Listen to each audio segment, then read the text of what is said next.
Honorable Vidyasagar Rao ji, Governor of Maharashtra, Honorable Girish Bapaji, Guardian Minister of Pune, Dr. Mashelkar, Dr.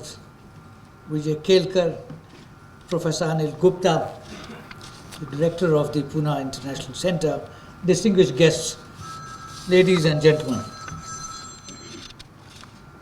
A learned person once drew a distinction between a meadow, a park, and a garden, and observed that while in a meadow all is profusion and randomness, a park is generally regulated, and a garden is more inwardly turned and aims for the sublime. I venture to hope that the Pune International Center is a mix of the three, a place that allows sufficient space for diversity, even eccentricity. I thank you for your invitation to be here today to address the Center's third conference on social innovation. Our theme today is social innovation, not mere innovation that may rightly be in the realm of technology and focus on making manufacturing more efficient or developing new products and services for the consumer. Our version, instead, is wider and emanates from a desire to address the gaps in the developmental chain. It can best be defined as new solutions to social challenges that have the intent and effect of equality, justice, and empowerment. In other words, it must address four matters. One, that it must be new. Two, that it must address a social change. Three, its intent must be to create equality, justice, and empowerment. And four, its end result must be equality, justice, and empowerment. It should thus cover technological, institutional, cultural, educational, and social innovations. This is all the more relevant as the country has embarked on a decade of innovation to reflect the best of what an aspiring generation needs. Any discussion on social innovation and social transformation is premised on the understanding that it takes place in a society where people have come together for a common purpose, as a result of which there exists a modicum of social consensus and social cohesion for such transformations to take place. Consequently, it must be socially useful and must not be disruptive or destructive of social cohesion. Thus, social innovation is inseparable from the cultural, ecological, economic, political, and spiritual environment in which it takes place. It cannot be pursued in isolation. Social innovation, therefore, gets linked to the levels of harmony, freedom, stability, and security prevailing in a society. By the same token, its promotion requires an orientation of values, objectives, and priorities towards the well-being of all, and to this end, purposeful strengthening and promotion of institutions, policies, and practices. Equality, equity, empowerment, and social justice constitute the fundamental values of a just and democratic societies. The promotion and protection of these values provides legitimacy to all institutions and all exercises of authority aimed at creating an environment in which human beings are at the center of concern for sustainable development. While economic progress is essential for survival and well-being, it is neither a substitute nor a panacea for the social challenges that confront us. Every society, including ours, requires its constituent parts to work in harmony. This principle, universal in nature, was expressed succinctly some years back by the former United Nations Secretary General Kofi Annan. We must recognize, he said, that stable societies are built on three pillars, namely security, development, and respect for human rights and the rule of law. There can be no long-term security without development, and there can be no development without security. No society can long remain prosperous or secure without due respect for human rights and the rule of law. The operative assumption here is that respect for human rights unavoidably includes acceptance of diversity, not merely tolerance of it. This transition from tolerance to acceptance in actual day-to-day practice rather than as a mantra in political discourse is critical for making a society fully inclusive rather than selectively so. Consequently, and given that most societies are not homogeneous, if democracy is not receptive to various identities in a plural society, then it remains only a majoritarian democracy that underprivileges the minorities. It is for this reason that the Indian Constitution has provisions for the protection of minority rights as well as balancing group rights with individual rights.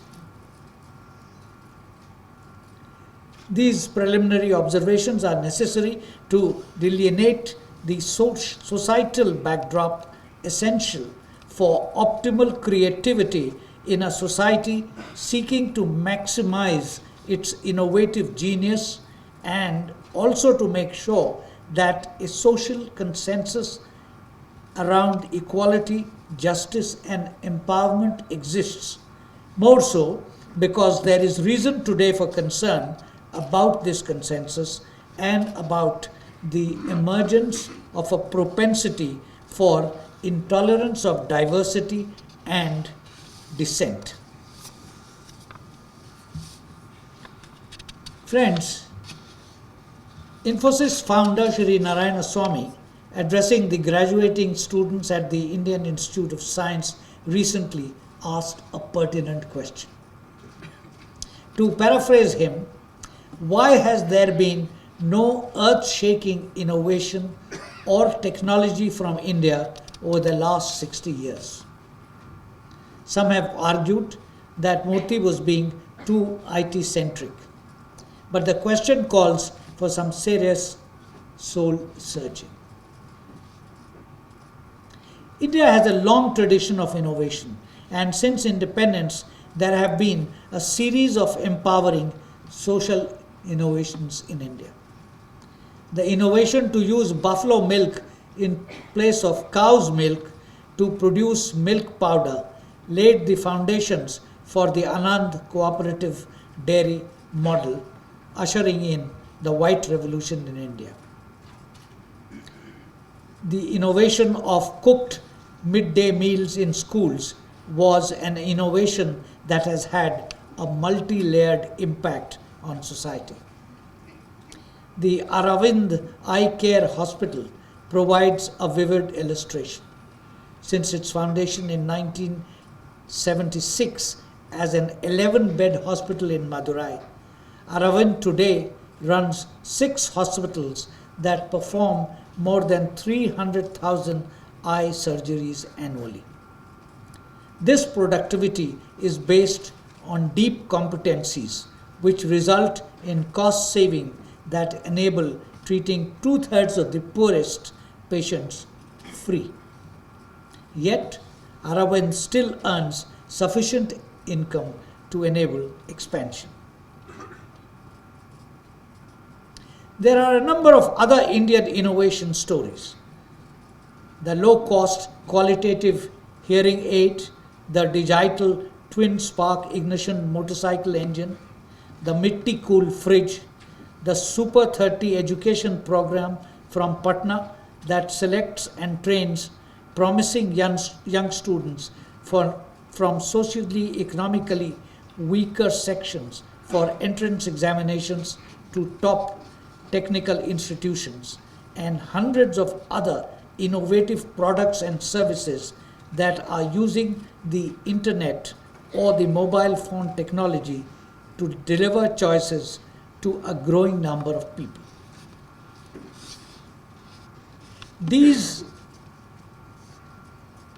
I raise a set of questions here.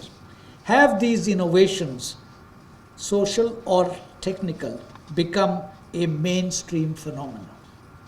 Have they gathered enough momentum to make India an innovative society? What is the Indian scorecard on innovation? What can be done to improve it? Aditi Rao, in her 2012 article, What's the Matter with India?, called India a powerhouse of social innovation struggling to take the next step, pointing out that the upscaling or conversion of the innovative starts to socially transformative levels was not sufficiently widespread. The honest truth is that we lag behind many others, including our peers.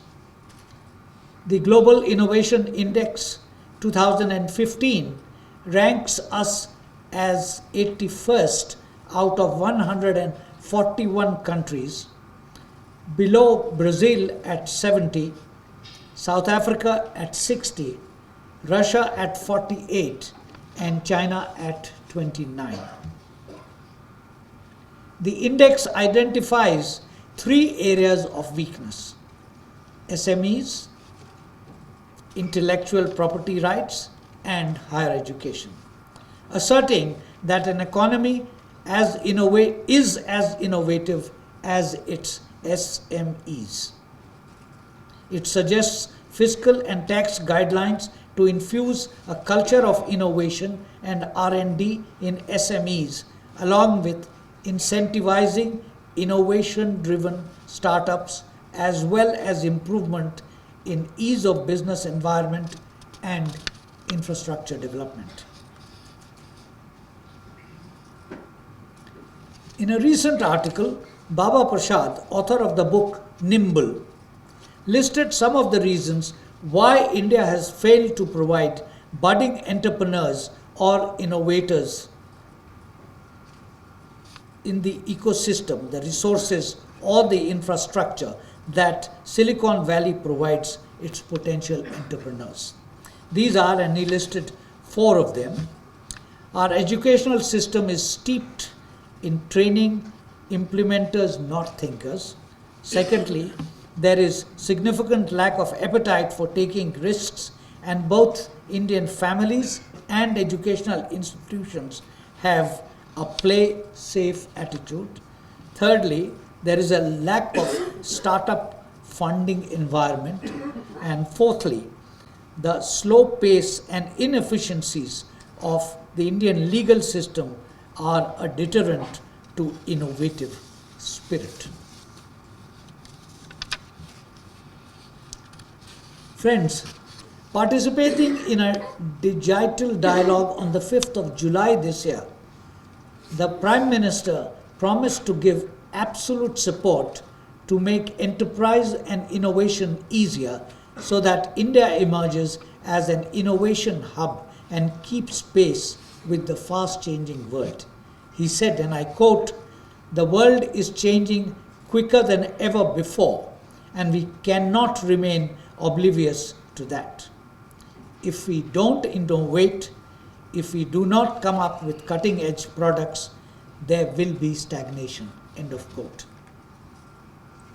The Global Innovation Index Report 2015, in its chapter on India, has also identified certain strengths such as the size and sharp growth of India's economy, the presence of centers of excellence in top Indian universities, the 66% increase in output of scientific publications, and the leapfrogging in areas of technological infrastructure, including the high penetration rate of mobile network. The report recommends that there is a need to, firstly, increase the number of higher education institutions as well as university-industry collaboration. Secondly, encourage innovations in the SMEs. Thirdly, incentivize the development of an entrepreneurial ecosystem. Fourthly, improve the ease of doing business. Fifthly, develop physical infrastructure. And sixthly, improve the intellectual property regime, or the IPR. The President of India declared the year 2010 to be the start of the decade of innovation with a specific focus on addressing issues of poverty.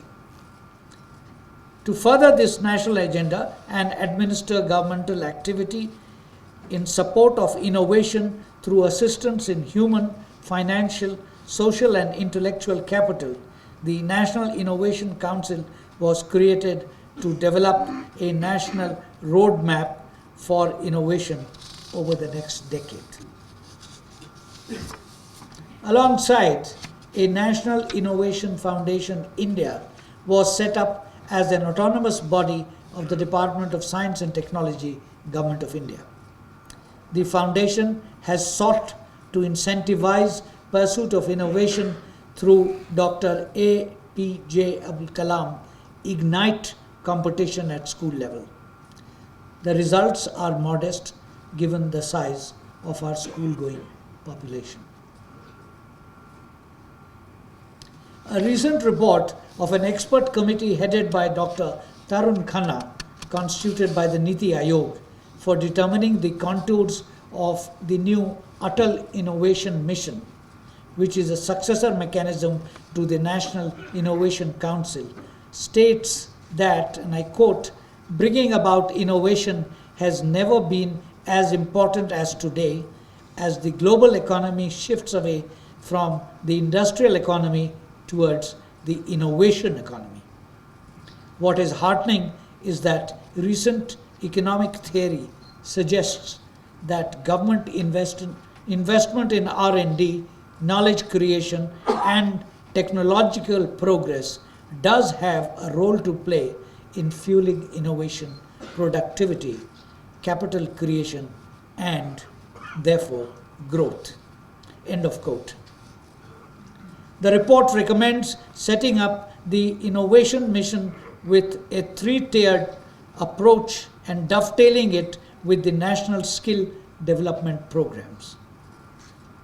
The committee has proposed a short-term incentive-based approach to redress some immediate issues, such as an intermediate approach to correcting imbalances in education, skilling initiatives, infrastructure and business environment, and a long-term approach to create the culture and attitudes needed to foster innovation and entrepreneurship.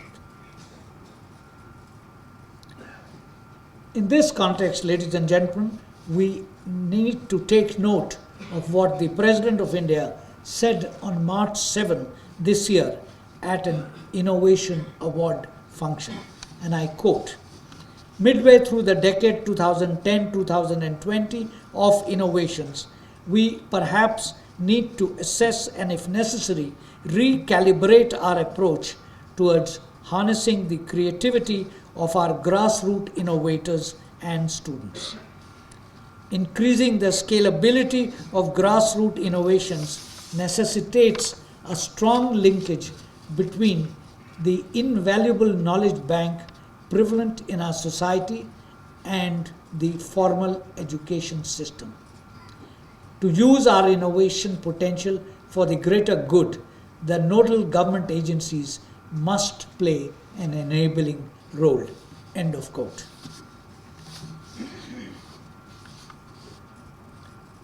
The Governor of the Reserve Bank of India, in a recent talk at the Indian Institute of Technology, Delhi, listed out some ways for a nation to keep what he called the idea factory open. He suggested that the first essential is to foster competition in the marketplace for ideas by encouraging challenges to all authority and tradition, even while acknowledging that the only way of dismissing any view is through empirical tests. Thus, imposition of a particular view of ideology is ruled out, and all ideas are subject to critical examination. The second essential, he said, was protection not of specific ideas and traditions, but the right to question and challenge, the right to behave differently, so long as it does not hurt others seriously.